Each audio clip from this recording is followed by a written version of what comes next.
I am having a great sit down chat with Heidi Sime, who is a co founder and CEO of DreamWalkerz, to talk about women's health, your sleep, how to restore your energy, and what's this stuff about blue light and circadian rhythm. She's going to answer all those questions and also share her very deeply moving personal story of going from toxic lifestyle to a very healthy and abundant lifestyle. Hey friend, do the daily demands of family life leave little time for self-care? Are you losing yourself in the process of caring for others? Are you ready to make self-care and healthy boundaries a natural part of your day while embracing your roles as a wife and mom? Well, I'm so glad you're here. I'm Christina, married 17 years to a neurodiverse man, mom of 3 neurodiverse kids, and many more roles. Welcome to the Moms and Neurodiverse Families podcast. Get ready to begin your self-care journey. Grab your planner and listen in as we take another small step towards a peaceful, healthier you. This is going to be a fun chat with Heidi Sime, and she is the co-founder and CEO of DreamWalkerz, which is a circadian wellness brand, and she helps women restore their sleep and energy and overall well-being through light-based solutions. She's also a certified circadian coach, and she is a certified instructor, very talented. Also, she has done artistic welding. Oh my goodness, she has such experience in many different realms. Also, she's great at photography, and you're going to really enjoy this conversation with Heidi and myself. I've mentioned in a previous episode, number 45, how I came across Heidi and Thaddeus' company and their products, and I purchased the glasses on my own, and it has been a humongous part of my own health journey. And Heidi is very generous, and they have a code to dreamwalkerz.ai, and if you use Christina 10, that's Christina 10, you will get 10% off of your complete order. And I thank you for supporting their small business using that code, because I will receive a small commission from that, which will help in return to support the podcast. One final note, my audio had some issues. Technology was not on my side, but Heidi's is absolutely perfect. So you'll be able to hear all the great information she has to share with you.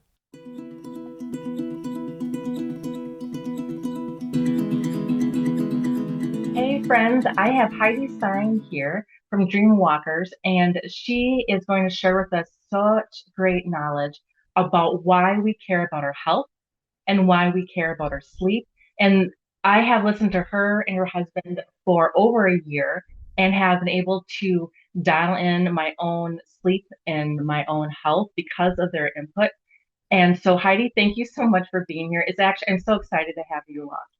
Thank you, Christina. I'm honored to be here, and I'm honored to talk to anybody who's willing to listen about, your health. It's the most important thing. So it is. Yeah. Now, can you tell me, how did you first, I'm really curious, how did you first even get interested or began changing your lifestyle? Or were you always a person who was focused on your sleep and it kind of came naturally? I mean, both and. I've always been a person who has been magnetized and gravitated toward the sun. I always call myself like a beach baby. So I've always been somebody who's like, I need sunlight. And I would always have my babies like naked in the sunlight. So that to me was like just intuitive, right? And I've always been that way. But I am actually an artist, and I have a Master of Fine Arts degree in Ecological Architecture.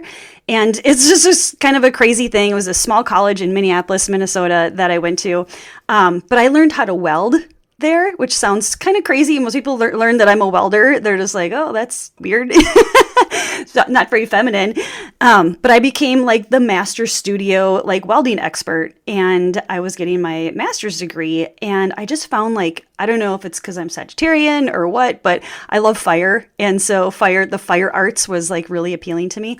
Kind of long story short, I was also in a really dramatic relationship at the time. And I started practicing some meditation stuff, and I started kind of looking around at my environment, and I was like, I kind of became the safety expert in the studio because people that were running the studio at the time were not very interested in making sure we were safe. So I was kind of like, hey, you know what? We need some ventilation. We need some this. We need, protocols to keep people safe, because we were teaching classes, a lot of classes, and I was teaching a lot of welding classes, and it's pretty dangerous.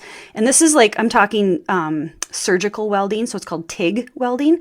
It's kind of like the hardest type of welding. You have to have both hands and your feet going at the same time. It's a lot of brain activity. So teaching that to people was really intense. So during that time, I was like in this relationship, I was, teaching, I was doing all this stuff, and I was like absolutely riddled with anxiety. And I remember I was holding a coffee cup and my hand was just shaking so bad. And I'm like, where's all this coming from? It was just crazy. And I was like, I started like getting these red flags of the relationship. And about a year after that, it took me about a year. I took a girlfriend to tell me, hey, you're in kind of a crazy situation, with the drama. And she basically told me, Christina, if I see you come in, because I was working a retail job at the same time, and this was like over 10 years ago. She was like, if I see you come in like this, and I was bawling, crying, whatever, one more time, she's like, I don't know if I can talk to you anymore. And I was like, what? It's like one of those moments where like the camera comes in and you're like, nobody talks to me like that. I've never had someone talk to me like that. And I was like, holy crap, like wake up, slap, like this is worse than I thought. So it took me about a year to exit the relationship. I actually walked away from all of it and I started my life anew again. And I literally turned my back on everything that I had been creating 7 years in the making of that. So studio art, and I was teaching at the collegiate level or the post-collegiate level. And I was just like, there's something's wrong, right? So I got a new job. I kind of moved out of all the Minneapolis scene of art and stuff. And I started just basically doing interior design on my own. And I connected with a friend from high school, and he started talking about biohacking. And I was like, oh, what's that? And he's like, well, it's where you optimize your body. And it's so like most people want to be healthy, right? But he's like, the biohackers want to be optimal. And I was like, oh, tell me more. So I started learning more and more. And then I realized I was still welding actually in my own home too. And I was doing interior design. And I started like being in that world. And I was like, he became my boyfriend for about a year. And so I started learning and going to conferences and learning more about biohacking. So as I was still welding in my own garage. And I don't know if you guys know, but like when you're an artist and you're welding, I'm always hunched over. Those of you who can't see, I'm like hunching my shoulders. Like TIG welding is very, very detailed. And I would have all my spine was always compressed and like hunching over. And, it's kind of like being on the computer all day, but worse, right? Like you're just in this position. And I started cold plunging, and it just like loosened up like all of my body. And I started like doing more yoga and stretching and just, really paying attention to my physical health. And then I met my husband, and it was about 2 years before we got married. We actually started dating actually. And he was a biohacker. He's the expert. And so his name is Thaddeus Owen. And he taught me about light and all this stuff. And so eventually, about 2 years into our relationship, I just gave up all the welding because it was so toxic. I was using lots of spray paints on my stuff. And I look back at that time, it's like one of those things where you look back and you need a telescope to see like how far you've come, right? And I was like, wow, this is crazy. So I really started focusing on my health. And I mean, you guys remember when I said I couldn't even hold a cup of coffee without shaking? I couldn't even drink that cup of coffee, by the way. I had so much anxiety. It would just put me so far over the edge. And now I'm like, all that has reversed. I've learned about my environment. I've learned about the, gut health, brain health, meditation, just everything I could do to level up. And it really is pulling me out of this world of like stress and chaos and toxicity, and turning that inward and going, what am I doing, right? In this world, what's my part, and how am I going to help myself first? It's like the oxygen mask thing, right? Like you got to help yourself first. And I was like, this is who I want to show up as for my kids. I want to be the example. I don't want to be the, I'm going to tell you, right? I'm not going to sit here and tell you. I'm going to do it, and I'm going to show you.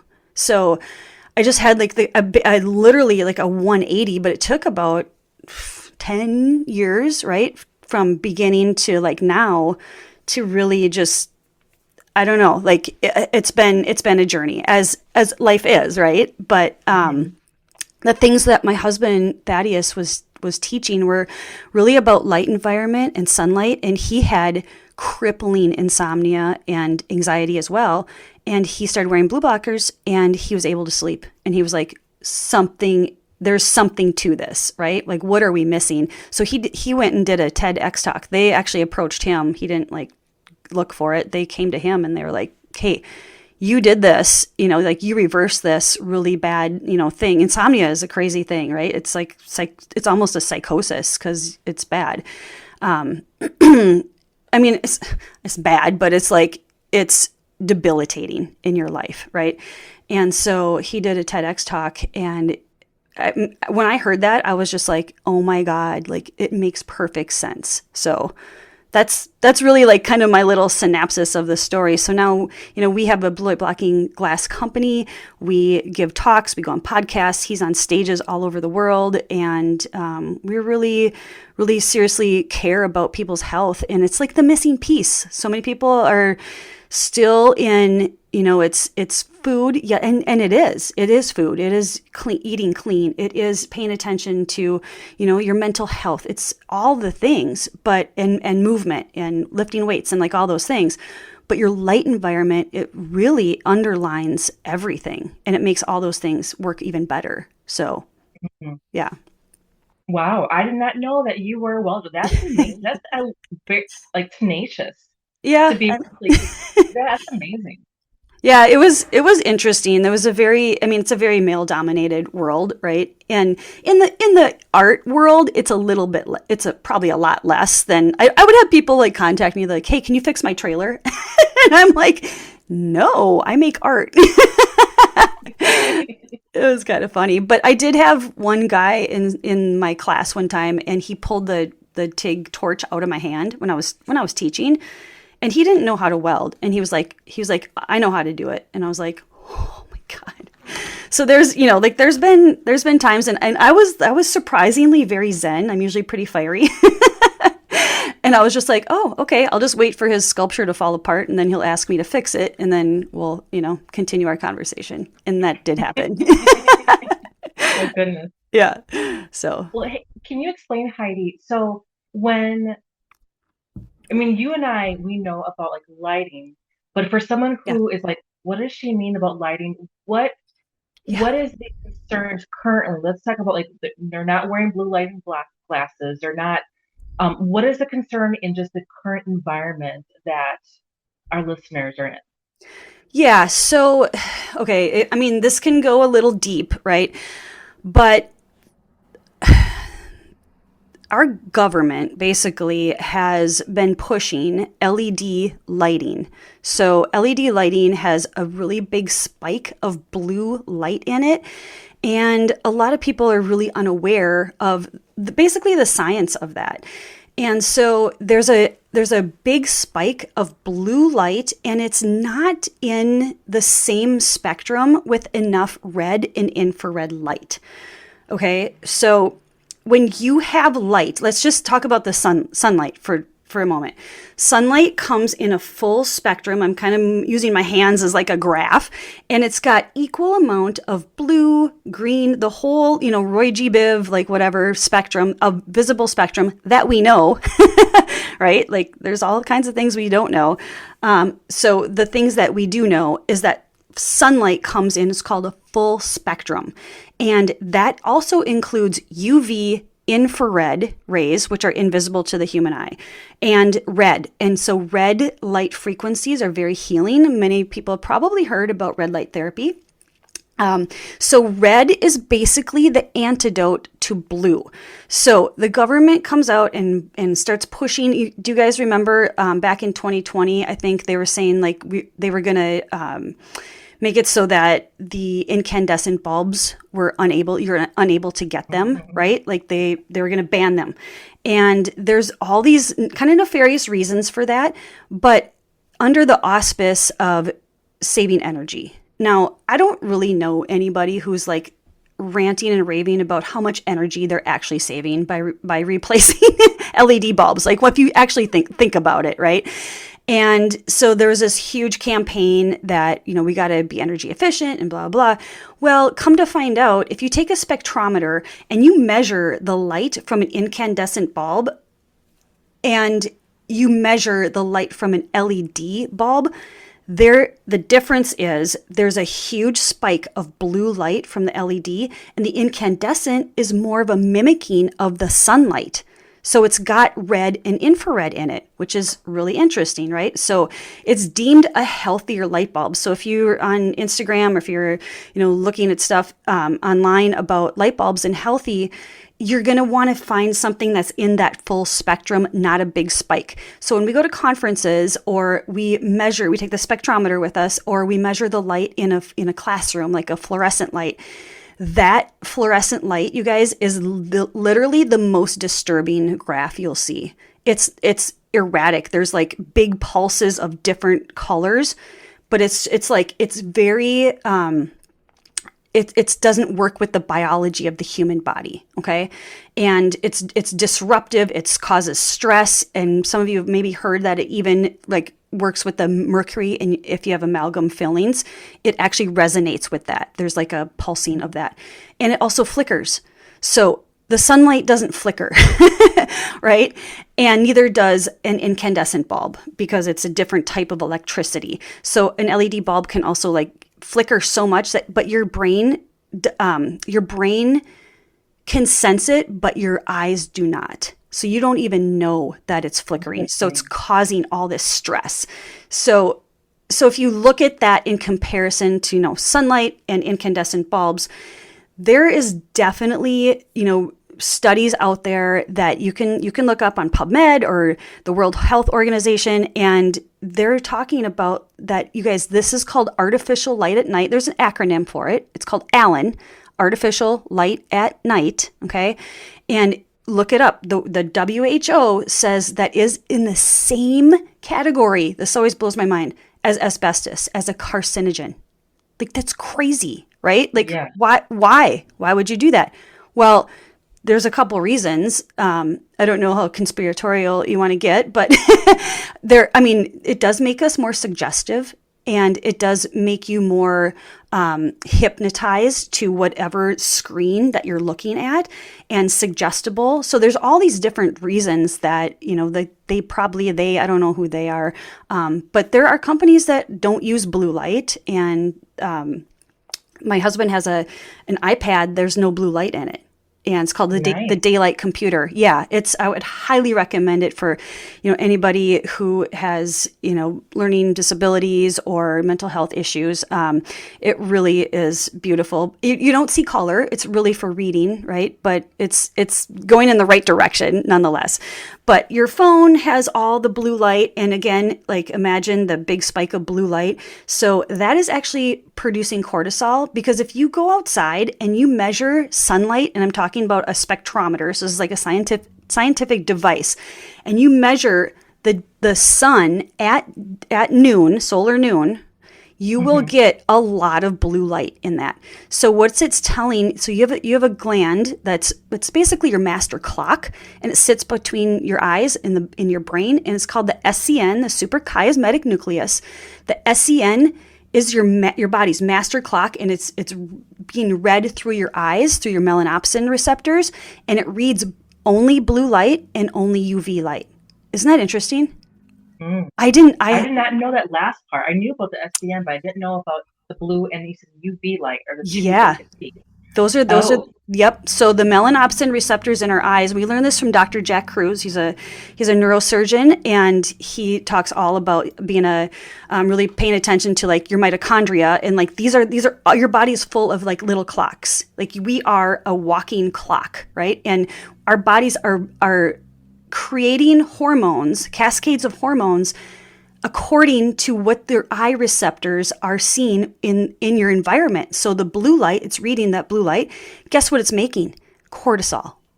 Because during the daytime, we want to have some blue light. We need to be alert and awake, right? And ready to, or cavemen back in the day needed to go out and shoot an animal, right? Like, and bring it back and whatever. But we need to be awake and alert. So the sun, the way our body works with the sun is that when the sun starts setting, you don't see a lot of blue light. Like, everybody knows that. The sunset is red and orange and yellow and hot pink and all those colors. Guess what? Your eyes are reading that light, and there's very little blue light in that. And now it's telling your body, your suprachiasmatic nucleus, to make melatonin. So cortisol and melatonin work in symbiosis in that way, right? So sunrise has a little bit more blue light in it than sunset. We've all probably noticed that. But now it's like, oh my God, our bodies are so infinitely intelligent, you guys. Like, our bodies are meant to work with the sun. Isn't that so beautiful? Like, when I first learned that from my husband, who learned it from Dr. Cruz, I was like, oh my God, like I kind of feel like I intuitively knew that, but when someone explains it, you're like, that is so cool how we work with the sun and the moon, right? And so in the sunrise, there's a little bit more blue, and what nature wants us to do is gradually increase the cortisol. So a lot of times what we're doing in this stressed out, crazy life that we live, this modern Western culture, is we're looking at a phone right away, and guess what that spike of blue light does? It jacks your cortisol because your brain thinks it's solar noon. So in the morning time, before sunrise, we put glasses on. So that if I'm going to look at a phone, like I'll put a meditation on, I'll put a pair of the orange glasses on before sunrise, any time of the year. And then no matter what I'm doing, no matter where I am, it's a non-negotiable. We go outside and we get morning sunlight, because that is nature's way of telling us, hey, clock, it's time to wake up, and we're going to start inducing some cortisol. You can go for a walk, like ideally, right? Like, getting out for a walk I always say 10 before 10. Try to get 10 minutes of walking in before 10 o'clock at least, right? So getting out in the morning sunlight programs your body and begins this cascade of hormone releasing, production that your brain is telling your body, hey, let's wake up, let's be gradual about it. But then we get on computer screens and we're all inundated with all this extra blue light. So I don't know if you guys can see, there's kind of like a glow to me. Those of you who are listening to the podcast, I'm a little glowy because I always have my incandescent light on when I'm on the computer. That's like another little like hack, because remember what I said? It has red and infrared built into that. And yes, it's producing a little bit of heat, but that's good. That's infrared light. And that's what you want, because there's a lot of blue light emanating from the computer screen. Gotcha. Yeah. So in essence, to kind of help listeners, is that in their daytime, they can, when they wake up, their brain knows, oh, it's 5:30, 6 a.m. And then they go to their phone, oh, it's noon. And then they get off their phone, and then they're walking around the house like, oh, no, it's 6 o'clock in the morning. And then, so basically their body is doesn't know what time it is. And then it's nighttime, bedtime. And they're looking outside like, oh, it's 8 o'clock at night.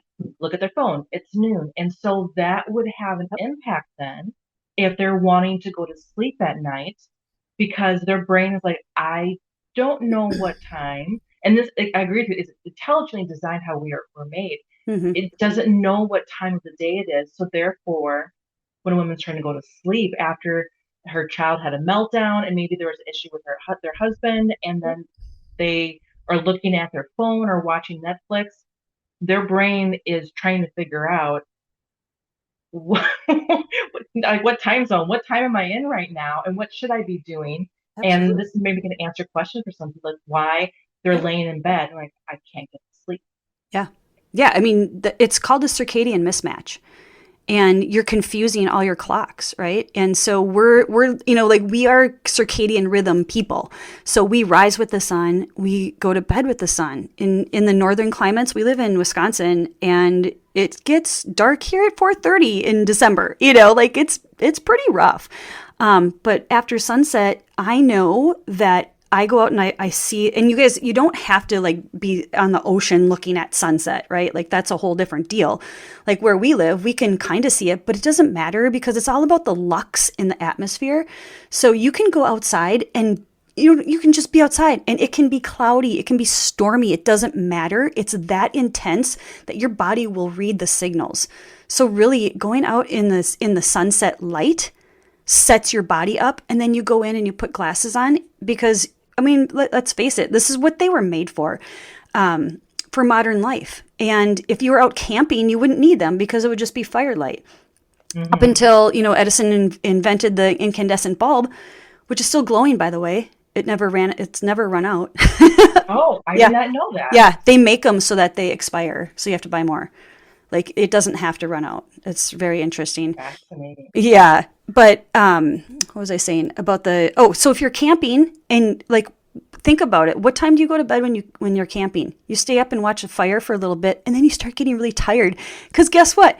Your super chiasmatic nucleus is seeing darkness and firelight, which has 2% blue light. So very, very, very small amount of blue light, unless you look at your phone, right? And think about like that's what our ancestors did all the way up until 1900. Till we electrified.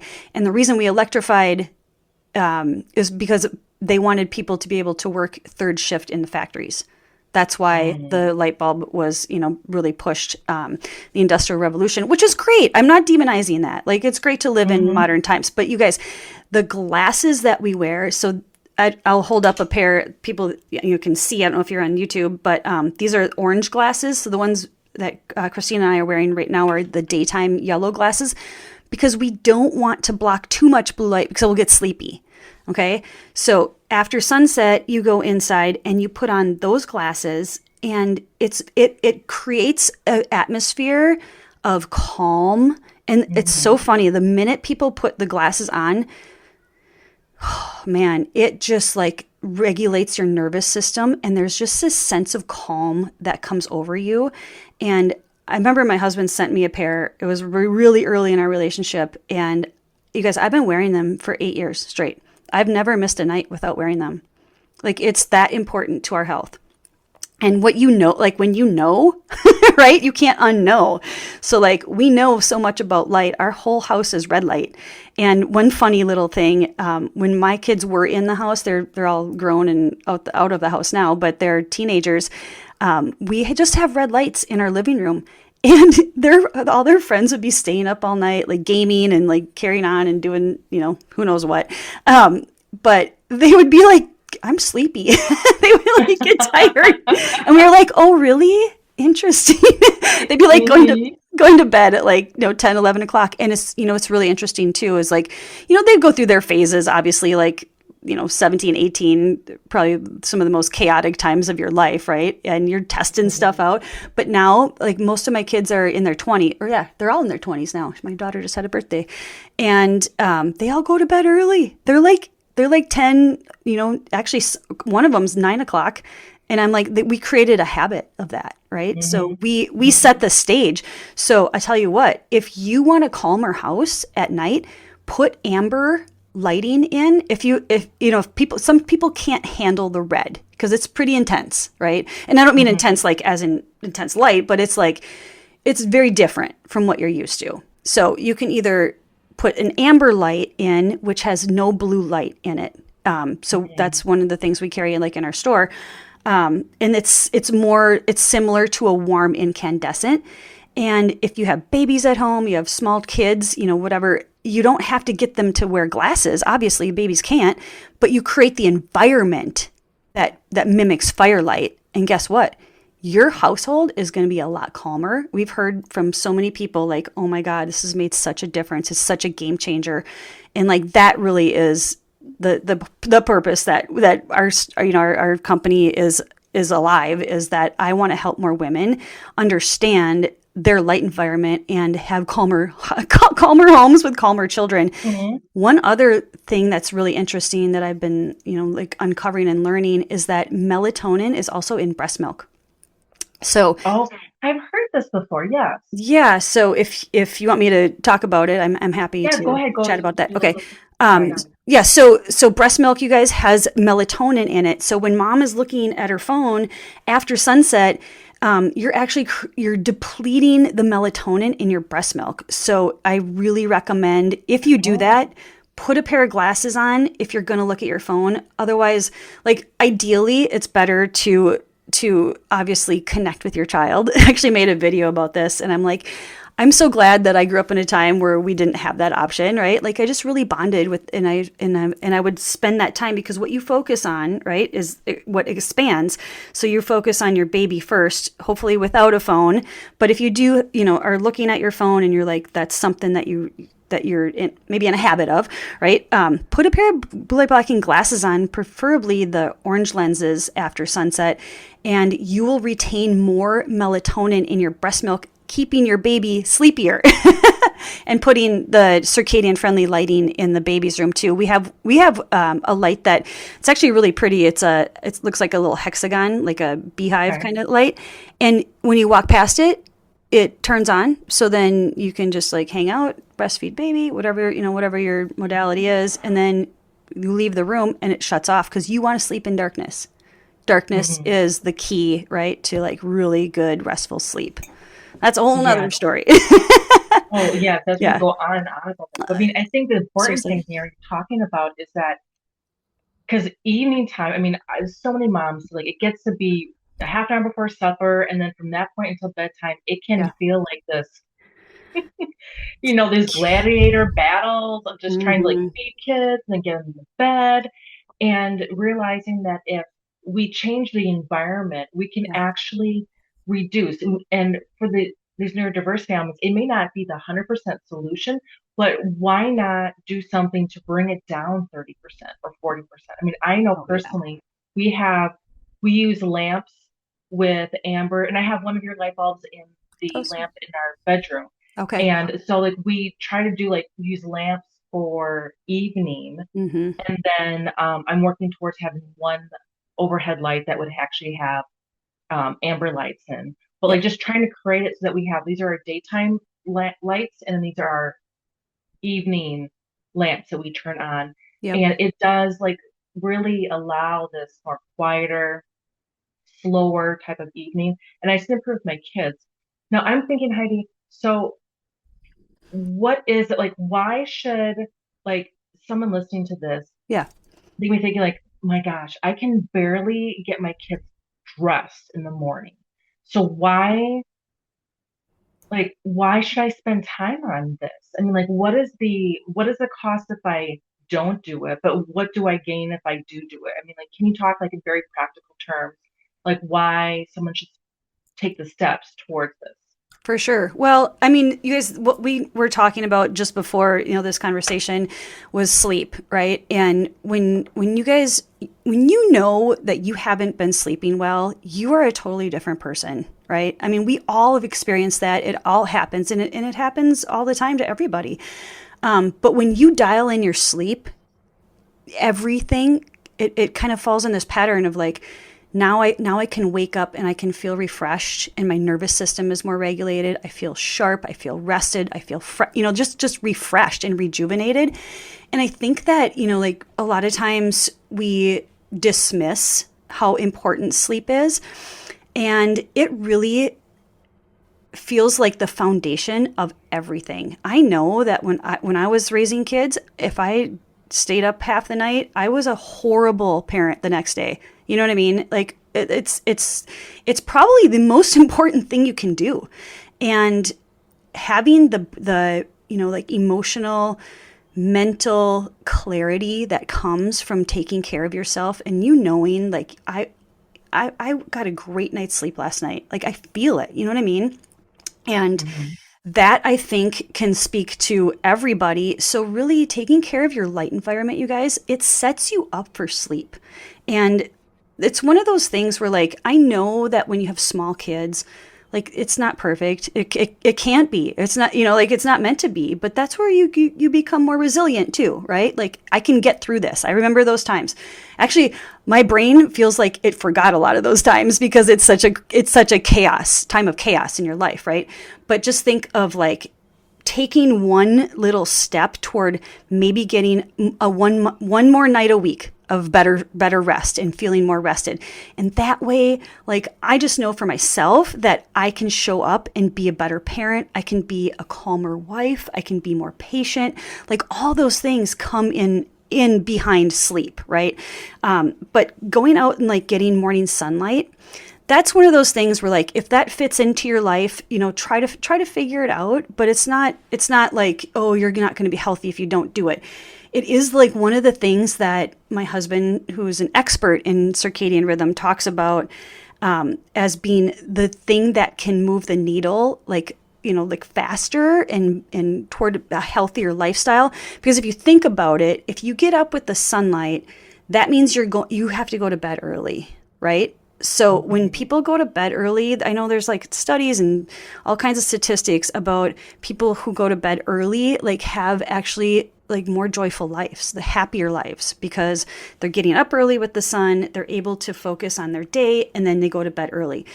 We're not nocturnal people, and some people are like, oh, I do better at night and blah blah. Well, actually our biology is diurnal. We're not nocturnal, and we're meant to rise with the sun and fall with the sun. So I guess, like taking care of yourself and knowing that you're going to have a better morning by, just throwing a pair of glasses on at night or putting on some lights at night that are healthier, right, for your home environment. I don't know. I guess that always made me feel like I'm teaching my children. One of the things Dr. Cruz taught us was like the mama duck thing. And when mama duck shows an example, right, of this is what we do, right? This is how we eat. When my kids would bring, trash food, junk food into my house, I'd be like, no, you can remove that from the house. I'm not going to supply it. It's contraband. It's actually, they got in more trouble by bringing in like Twinkies or some junk. I'd be like, that's contraband. You can go throw that in the garbage. I don't care how much you paid for it. It's not how we eat. It's not what we do, right? Like you set that bar. And this is something I talk about in some of my YouTube videos too, is like you get to set the bar in your home. And usually it's the woman who takes on that responsibility. And so when we set the light environment, we're like, well, if we're going to watch TV at night, I know a lot of moms that are, really, really far into this journey. And they're like, the kids have to wear glasses or they don't get to watch TV. Like it's that important, right? But even just changing one light bulb, or what you said, Christina, lamps. You guys, lamps is an easy win. Like at night, you do not want to really have any overhead lights on because of what we talked about before at the sunlight at solar noon. Your brain, your suprachiasmatic nucleus is reading that overhead light as the sun. And it's like, ooh, wake up. Like it's time to create cortisol. So bring your lamps down. Actually, that's a thing by turning on lamps. And you guys, you've all been there. You've all felt that. Like you walk into a room with lamps on at night and you're like, ooh, cozy, right? Like this room feels good. It feels, that's why, restaurants, a lot of French restaurants, a lot of European restaurants have really dim, low, cozy lighting, not big, bright overhead lighting. Think about that. Like it's kind of commonsensical, right? But why would you do that in your home? So just putting on lamps, like that's easy win. Yeah, no, I love that. Yeah. And especially when I know so many of the women are dealing either with their spouse or with their kids, evening can be tricky. Yep. And by changing the light bulbs, because glasses, depending upon their sensory profile, glasses may be like, oh, this is like on their face. Like when I was sure. with my kids, Yeah.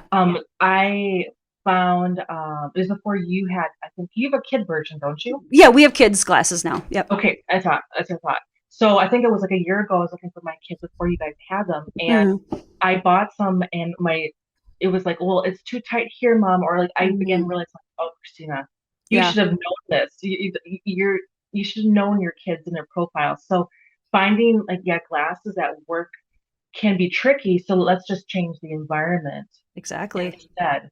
So Yeah. what would you say, Heidi? So let's like I like taking like three things. Like if Yeah. there's only one thing this woman can do right now, she's like, I can barely hiding Christina. I'm holding on right now for Yeah. dear life. Like Yeah. I can like maybe I want to be able to do something. I can do one thing. What would be the first foundational thing she should do to kind of begin helping her circadian rhythm and her sleep? Dang, I have three. So your highest Yeah, priority. that I mean, it's tricky. It kind of depends where you live too, because Okay. winter's very different at the equator than it is where we live in the north. I don't know, like morning sunlight's up there. You guys, morning sunlight's Okay. really important, and that's always the one we go back to because A, it's free. You don't need to do anything but step outside. Or Mhm. if you're in a car, you roll the window down. You guys, my husband and I, like, if we're like on vacation or something and it's sunrise and we have to get to the airport or whatever and it's cold, the window's down. We put blankets in the car because we know how important it is. I'm not kidding. He's got blankets in the back even for his kids because they're going to have to deal with it. We'll turn the heat on, obviously, but Mhm. it's a non-negotiable in our world. And when you start getting out in morning sunlight and setting yourself up for your sleep at night, that's what it does. It's so interesting. So it's cascading all of your hormones for the day and setting you up for the whole day and for programming your melatonin to kick in 14 to 16 hours later. It does all these magical things. Like we have no idea how important it is and you've never heard of this before and you're probably like it seems like kind of a weird, like doesn't seem like it's that important, right? But just stepping outside, I think you get like 300,000 lux of light. And Now that's what's lux? lux Can is you the say that? measurement, yeah, the measurement of intensity of light. So Okay. a light bulb when you're inside, I think it's like 3,000 lux, like I think 3 to 5,000. Don't quote me on that because my husband's always the one that answers those questions. But I know it's a significant amount different. And people are like, oh, I can use the SAD light, right? Like that seasonal affective Yeah. disorder light. It does not compare to the sunlight. And you got to buy one and you got to sit there in front of this blue light. And it's got too much blue light. It's actually obsolete now, and that was before we had all these LED TVs and all this technology. You should not be getting that much blue light. It's actually toxic, and it's considered. Remember, I said it's a carcinogen from the Mhm. WHO. So that's way too much blue light. And every time I ask my husband, because we get these questions all the time, and I go, Thaddeus, what do you tell somebody? And he goes, step outside. He's like, get outside. You guys, outside is the answer to your health. The more you can be outside, the healthier you are going to be. I Mhm. mean, it's just like we are so disconnected from nature and it's so interesting. Like I walk around my neighborhood at night and everybody's inside watching the TV. Everybody is just like in all this blue light. And honestly, you guys, it's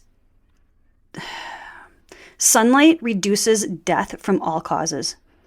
It's Hmm. sunlight. It is morning sunlight is the most important thing. I think I'll just put down my flagpole with morning sunlight. So No, that's perfect, Heidi, because yeah, for some women, like they are on a financial constraint right now. yeah, And for you saying like you can do something that's free, you don't yeah, have to buy anything. It's just you going outside and knowing that and I can test by myself personally. I have done that and it began resetting. In fact, there was one my kids will laugh at me because I'll be in my pajamas, yeah, I'll have my boots on, and I'll be going outside and like, what's mom doing? Oh, she's getting her morning sunlight, But like, I'm just like, I know I look weird, so I usually go in the backyard yeah. because like, so the neighbors don't, I Oh yeah, look really, really odd. right. But as it gets warmer, I usually go in the front yard more because I maybe went for a walk and then like I'll sit outside. But it has made a difference, and I love like it doesn't cost anything to do. So what would be the second? You said you had three things. What would be the Yeah, second thing yeah, that definitely. she could do? So number two, especially if you're on screens, I would say, and I don't care, you guys get a $20 pair on Amazon, test them out. We always tell people like you can even get like the I think they're like $15 UVEX glasses. Like we don't even care, right? Like you don't have to buy them from us, but put a pair of blue light blocking glasses on at least 2 hours before bed. That's like the bare minimum. What we highly recommend, and this is so interesting because it's like it really depends, Christina, where you live.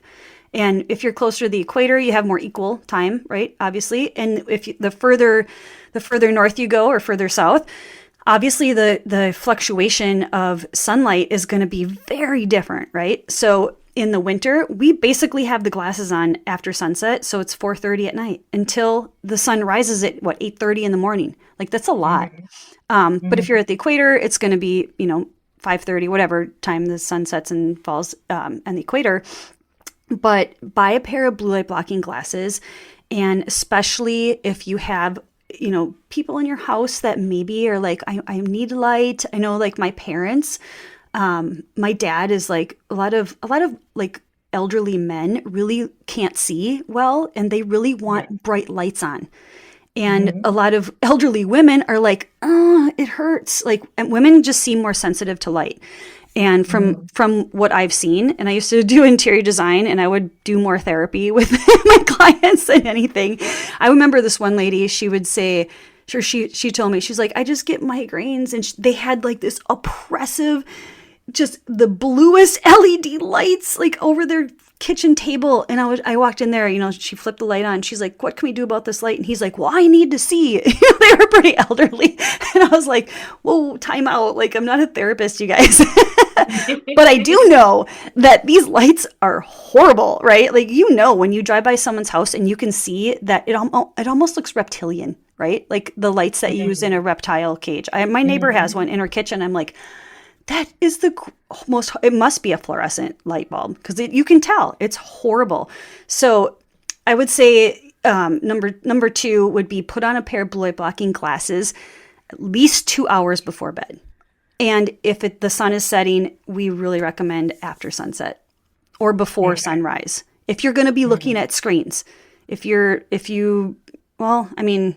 honestly, if you open your fridge, most refrigerators have that crazy LED light. You'd be surprised if you start, this is all about becoming aware of your environment, right? And you'll be surprised at how many lights are around you and in neighborhoods. Airbnbs have really bad lighting. We bring light bulbs and unscrew them and put our own in. I always travel with light bulbs. Like it's a non-negotiable. I love it. Follow us on Instagram. You'll see a picture of me and Thaddeus like showing you the light bulbs. Anyway, but blue light blocking glasses. And then I'll just go right into the third one. And it would be honestly changing your light bulbs and paying attention to your lights. Like we said, you don't even have to buy anything. Just turn on lamps and stop putting on the overhead lights, right? Like just don't do that. Or if you can go as far, you can go as far as you want, and it will cost probably more money to switch out to the blue light free circadian rhythm ones. But the hierarchy is honestly, this is a tough one because it really comes down to aesthetics. And some people really like the look of those old-timey Edison bulbs. Caveat is that they still have 40% blue light. Remember I said they were in the same, they're all in the same spectrum, kind of like mimicking the sun.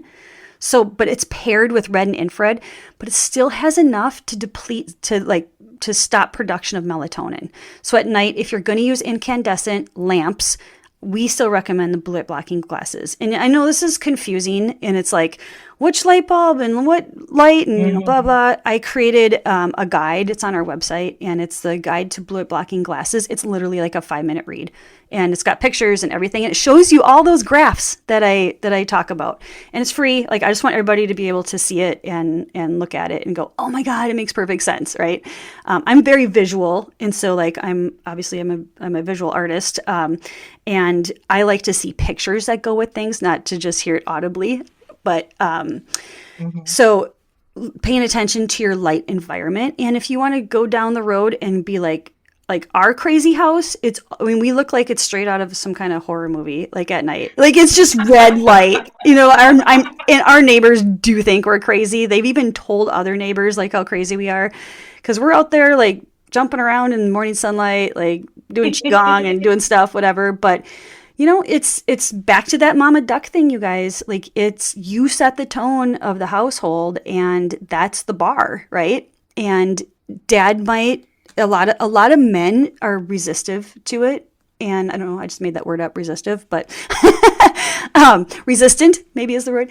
But a lot of men right now are just kind of like, oh, wait, change, I don't like the change or whatever. But moms, you guys are waking up. It's so cool to see. Like, most of our customers are women, and they're like, I'm doing this for my family. And they'll write me back and they'll be like, I've been out in the morning sunlight. I've been wearing the glasses. One lady was like, I've already lost 5 pounds. Like, there's all these studies that show, like, if you have lights on at night, you actually like won't. Well, I think that gets into like a lot of detailed stuff, but your body basically is trying to restore and detox at night, and it won't do that if you have lights on. It's like your skin is all receptors of light. Like, it's just crazy. So we just have so many people that write us back, and they're like, you just changing out to the amber bulbs are so incredible. It's created such a calmness in our environment, and there's like, this is so awesome. And you guys will start with just start with one lamp. You know what I mean? Like, it doesn't need to be crazy. Or I'll have people that are like, go all out, and they'll order like 2 sets of 6 Edison bulbs and like all these crazy bulbs, and they're just gonna go for it. Like, why not? If you have the means, why not? Right? But you can I was gonna say, one little hack that you can do. And this is super affordable. You can buy taillight tape on Amazon. It's like $7 or something. And it comes in this roll. And like, on our oven, it has the really bright blue light. We just put the tape over it, and then we tape over the light in the refrigerator. Caveat is, like, you have to get used to seeing your food in red light. You know what I mean? So it's a little further down the road if you start getting used to it. I would say do not just all of a sudden turn your entire home into red light, because your family will freak out, right? Like, take slow steps toward this. Morning sunlight, blue light blocking glasses, switch to lamps. Those 3. So that's perfect, because especially if, as like, you're exactly right, Heidi, that changes. I remember when I did it myself, and the kids were like, I don't know what I think about. I remember them just making comments about that light. Like, I don't know, my brain doesn't quite understand like what's happening there. And so I had to do a very slow process. But your suggestions are spot on, because even if everyone in her family is resistant, she can do the first 2. And then even the third one of getting those, like, the light bulbs, she can do that with her own lamps and the ones that really just she only uses. Exactly. And as time, and that's how I started, actually. I did it myself, and then slowly began making changes and saw the benefit of it. And I think this is so helpful. So what would you say, as we close out, 2 questions. One is, what if you compare your sleep 10, 15 years ago, like when you woke up in the morning, how you felt, compared to when you wake up in the morning now? Can you just, for listeners, give a comparison between like those 2 Heidis? Oh, yeah. How rested you felt, or not rested? Like, what's the difference between the 2? I mean, I feel like there's some times when I was in art school, like, I would pull all-nighters. I mean, I would just be a wreck. You know what I mean? Like, my relationships sucked. I was attracting things in my life that weren't of my highest good, right? And that including the relationship.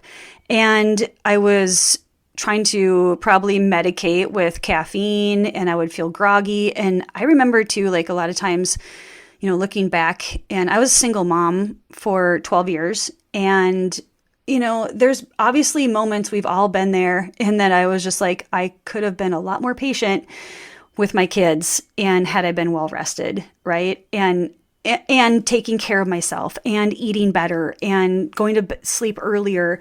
It's like one of those things. It's a little heart wrenching, because like, looking back at Heidi then is like, and looking at Heidi now, like, you guys, I'm so calm. Like, we all have crazy stuff in our life, right? And I'm like, I meditate a lot too, and I think that's really helpful. But I also am like, just a much calmer person, and I feel like I have way more patience, and I make better decisions, right? And I'm attracting better things in my life. So it's like, it's kind of like all encompassing. It's really, really interesting. I have never been asked that question to kind of reflect on like Heidi back then, like crazy chaos. And then I would be like feeling more wired during the day, and I'd be more erratic. Like, oh, I got to go make art, and I got to go sell stuff, and I got to go, like really, not agitated, but I feel like I was just more aggressive, I would say, and just feeling like I'm not keeping up, like that kind of feeling. Where now, like I get scores of 100. We have a little thing that we track our sleep, and I get scores of 100. It's rare that I'll get in the 80s. Usually if I'm getting off a plane or something, but I'm just like way calmer. I can make better decisions. I just feel more clarity, and I'm happier. Like that to me is like the best part of it. Like Heidi back then, not happy. Right? Because when you're in a relationship too that's dramatic and stressful, like it's really hard to be just happy innately, right? And so changing my life, like making better choices about food and movement and getting out and walking meditations, like that's huge, right? It can just change. It can change your everything. That's all the chemicals that are being created. And honestly, oxytocin is something that I think people don't talk about enough, and it's super underrated. And I believe that women should be oxytocin dominant. And the way to get oxytocin dominant is to get really good sleep and to take care of yourself first, right? Like those two things. You can go pet an animal. You can call, like we're actually creating oxytocin right now by having this conversation, two women talking. So if you feel like that's one of those things where like, oh, I need to call my girlfriend, you're probably depleted of oxytocin and your body is telling you to connect with another woman. Isn't that interesting? And then also getting a hug from a partner. So when your man hugs you and holds you for like more, I think it's more than 8 to 10 seconds, it's an oxytocin hug, or kisses you. Yeah. That's all oxytocin. So let's get oxytocin dominant too. And then that creates that happiness factor, right? As well. Yes. Yeah. That is excellent. Especially I've talked in the past with Dr. Jim Wilder, who is a neuroscience theologian. Oh, and he has cool. talked about like how the brain is designed and developed, and talked about how do we feel joy, and it's the eye contact and all of that. So that in oxytocin as well is a really great connection point. Oh, yeah. I love that. Yep. So there's one more last question for you. Yeah, for sure. So for women who they feel hopeless, like they're just like they're just really down there, and like this is all nice. Like, what advice would you give her at this moment? Oh, man. It's been a while since I felt that. I think it's one of those things where connecting to the higher power is really important. And I feel like so many things in this world are trying to disconnect us from our spirit, right? And from that connection to the divine, God, whatever you want to call it. And I feel like when you call upon that to help you in life, like that can be a pivotal time or pivotal moment. I've read so many self-help books, and I read so many people's stories. And, one of them is like, I asked God to help me, find my path, take the next step. And you don't need to worry about taking the 10th step. You take the next step, because you can't see around the corner. You can only see what's in front of you, right? And to start with those small steps and get small wins and start building from there. That's what I had to do. I remember one time I was laying on the floor crying because I just was so broke, and I was like trying to get through school and figuring out what my next move was. My ex-husband was just like so painfully destructive and wouldn't help financially with anything. And I've got 4 kids in the house. And I remember laying on the floor, and I was expecting a tax return, and it was going to help me through like the next house payment or next whatever. And they took out some of my financial aid for my school loan or something. And I was laying there, and I just remember like my kids, I'm going to start crying. Gosh. I remember my kids were just like, what's wrong with mom? Like, she's in the living room, just laying there, like staring at the ceiling. And I was just holding the piece of paper, and I was just like, oh my God, like, what am I going to do? You know what I mean? I was just like, I just don't even know. I didn't even know. And I kind of surrendered at that moment.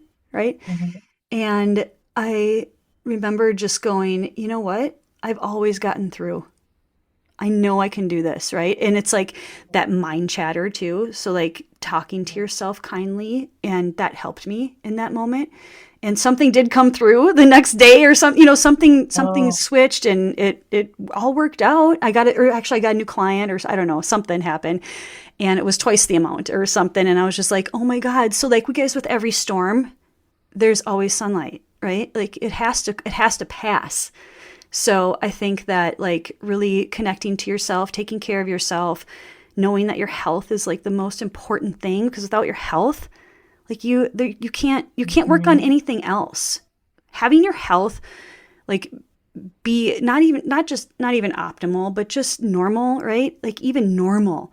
And then you can start taking these other steps toward improving your life and really connecting to your spirit and who you are and what you're meant to do here, setting that example if you're a mom. And I think don't downplay stay-at-home mom, right? Like it is the most important job, and it's the hardest job. I don't care who's going to debate me on that. It's the hardest job you'll ever hate and love, right? And us moms know that. And it's so gratifying. Like I remember the time I put into my kids was a lot. I stayed home with them for 7 years. I would homeschool them before and after school for a while. And then in 2020, I actually homeschooled them. And you guys, they're the nicest kids. It's so worth it. Like we're all friends. We're the best friends. And they're so cool, and they're just so amazing to hang out with. So put time in to yourself so that you can become a fountain. This is what I always talk about, like in some of my coaching programs too, is like you become that fountain. You keep filling yourself up and overflowing, so then you can give to others. But you got to fill yourself up first, because there's no way you can give from an empty fountain. Yes, completely. Yeah. Oh, that was excellent. Heidi, where can people find your store, and where can they find you on social media if they want to be able to hear more about your story? Yeah, for sure. So our store is on Shopify, and we're DreamWalkerz with a Z. So it's DreamWalkerz. A little play on words, right, with the sleep stuff. And then it's .ai. So DreamWalkerz.ai is our Shopify store. And let's see, on Instagram, we're probably the most active on Instagram. So it's DreamWalkerz AI on Instagram. And then if they want to follow me on Facebook, that's my personal page. And I do talk a lot about more coaching stuff and like just like mom stuff and whatever. And it's Heidi Sime, HeidisIsime on Facebook. So you can follow me there. Yeah. Oh, awesome. Well, thank you so much, Heidi, for all your experience and your wisdom, and also for your vulnerability and sharing about where you're at and where you're at now. That gives a lot of hope and encouragement to many people. Oh, it's my pleasure. Thank you for having me. Hey, thank you for joining me today. I pray this episode gave you encouragement to take one small step. If so, please leave a 5-star review on Apple Podcasts to help other women find this show. By the way, if you're loving this conversation and want more encouragement like this, join my email list at bit.ly/myselfcare. That is bit.ly/myselfcare. I have a planner launching soon that will help you put all this into action in your own life. I look forward to chatting with you again next week for another episode.